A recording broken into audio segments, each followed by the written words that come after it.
Hello, fellow traders. 'Tis I, the Rumpled One, coming to you Thursday, November the 12th. The year's 2020. Let's talk trading. Rough trading days. We all have them.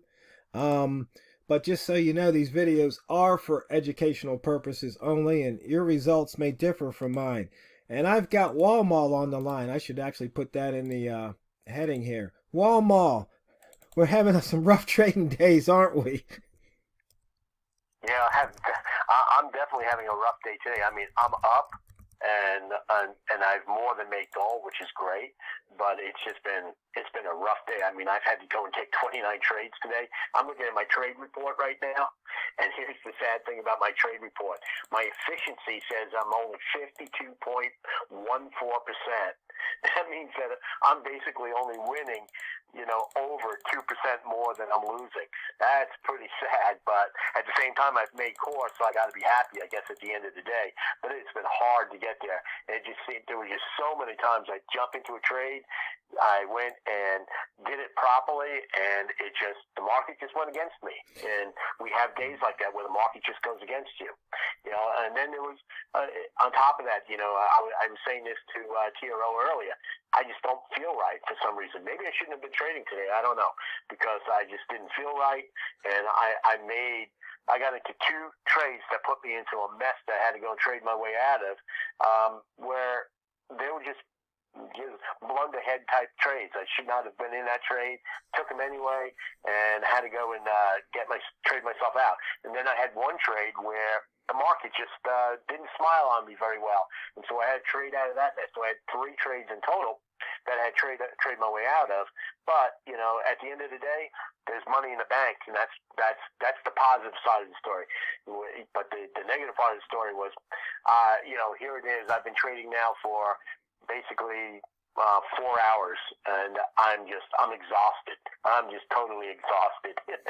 Yeah, it's like I put up the screen a M1 chart with a H1 shading background because I wanted to show the boys and girls and non-binary traders this trade that we were long the pound down here in the 30-40 zone, and we get long and it just kept reversing on us. Finally, it came up, and I had gotten in a trade, I think right here, and it came all the way down, and I just said, I'm going to ride this one out.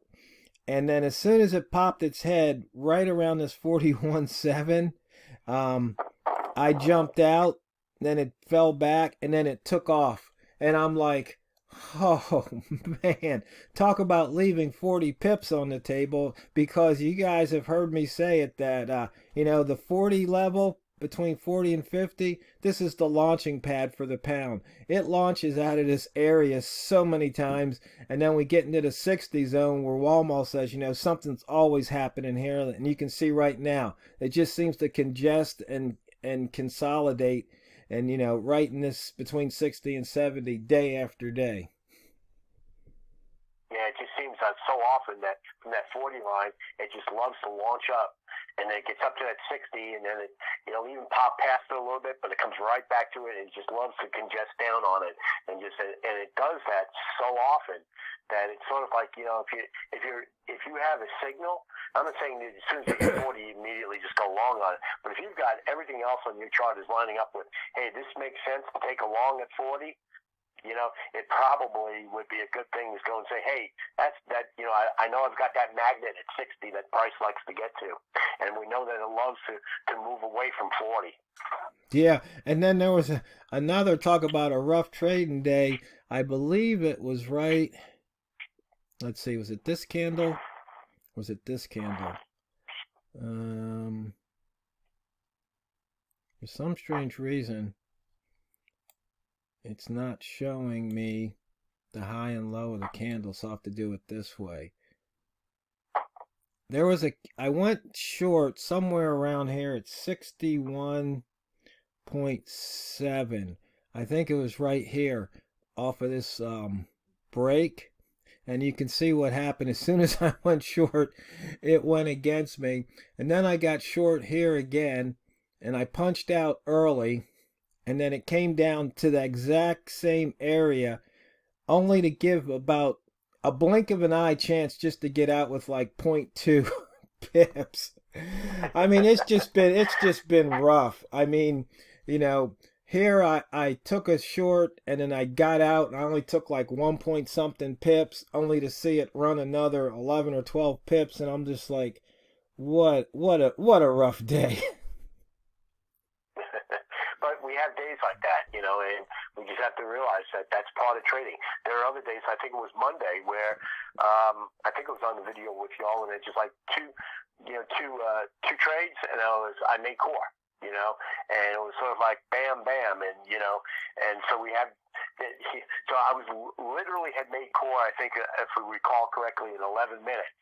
Yeah. You know, that's great. You know, You did that like yesterday that too. too. You made core in like 2 trades, Yep. I think.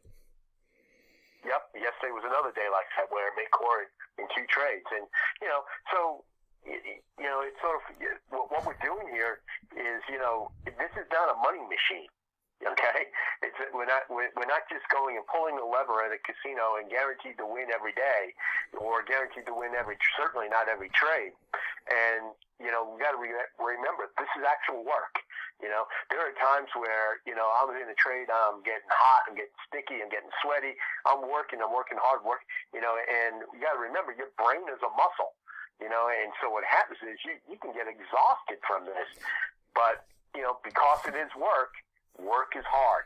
You know, work was, you know, if it wasn't hard, we wouldn't call it work. We'd call it something else. You know? Well, the thing is, But it's just and work. sometimes We're expending energy, and our brains get fatigued. And right before the call, I was saying to Walmal, it's like, you know, I think I've got about a 2-hour window, because when I hit it and I'm hitting it right, after about 2 hours, then all of a sudden, that's usually when I do a bonehead move. So it's almost like I need to just give myself a 2-hour time limit.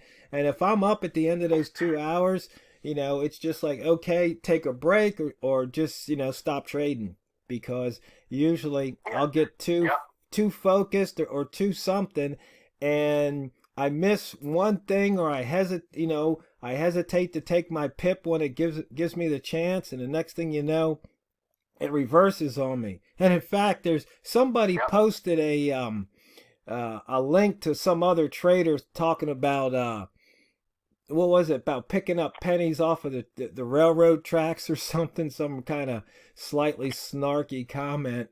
But I went over and I looked at this other guy's stuff, and he said something to the effect about not trading the same pair every day. It's like, well, each to their own, but he kind of lost me when he said that. Yeah, that's the thing, you know. It's sort of, I've said this so often, you know, and I'm not going to go and trade multiple pairs.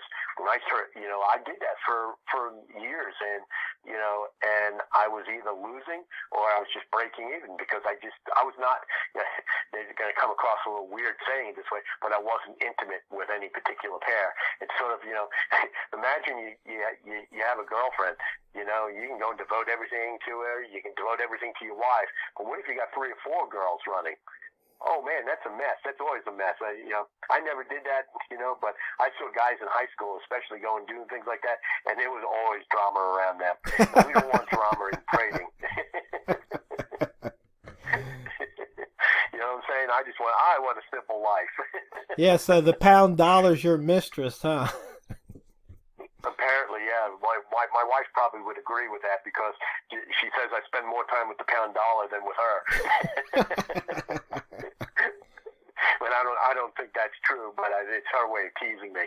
But you know, but the thing is, there's a lot of truth to that. You got to go, you know, you got to go and stick with what brought you, you know, and look at the statistics.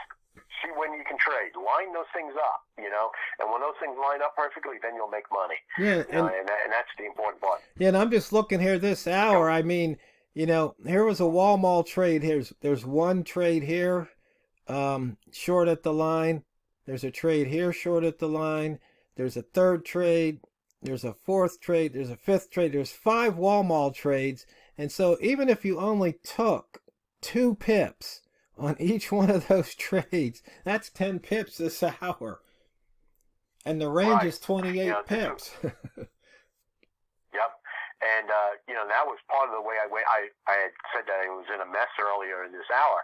And that's part of the way I got out of the mess. It's sort of like, I was long because of another reason for a different type of trade. And what happened was I just got into a mess. And so I averaged in to go and help out a little bit. And then on top of that, every time I crossed the 70 line, I went and just jumped in. And as soon as I got 1 or 2 pips, I jumped out. And I kept on doing that over and over and over again until I went back and looked at it and said, hey, I can get out of my long trade, even though that's still a loss, get out of it, and I have a 6-pip overall win for the hour. And that's what I care about, is I want to win for the hour. And so that's what I did, And that's sometimes what you have to do, and just realize that that's just part of trading. And then you say, well, why didn't you get out with your 10-pip rule? And I said, and I'll go and say, because it was a rough day and I was a bonehead. I just did. What a maroon! Out, Yeah. Oh, there was something. Exactly. You got to tease me on something yesterday. Remember what I said when I was walking out? I was telling about my friend's George Jetson car. No, I don't. I'm sorry. Remember I said it had, I was talking about how far it could drive, and I said it had a 45 pip range instead of 45 mile range, and you got me on that one. It's like, that's it. I think sometimes we get so deep, into what we're doing with this trading. Everything wraps around trading, and so he's going and talking about how he's going to go and, see his friend who's got this car that gets 41 miles to the gallon, and he's calling it 41 pips, 41 pips. Well, actually, it's an electric car. I was saying he gets about 45 mile range per charge.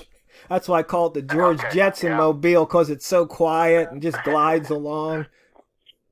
Yeah, I wonder how many.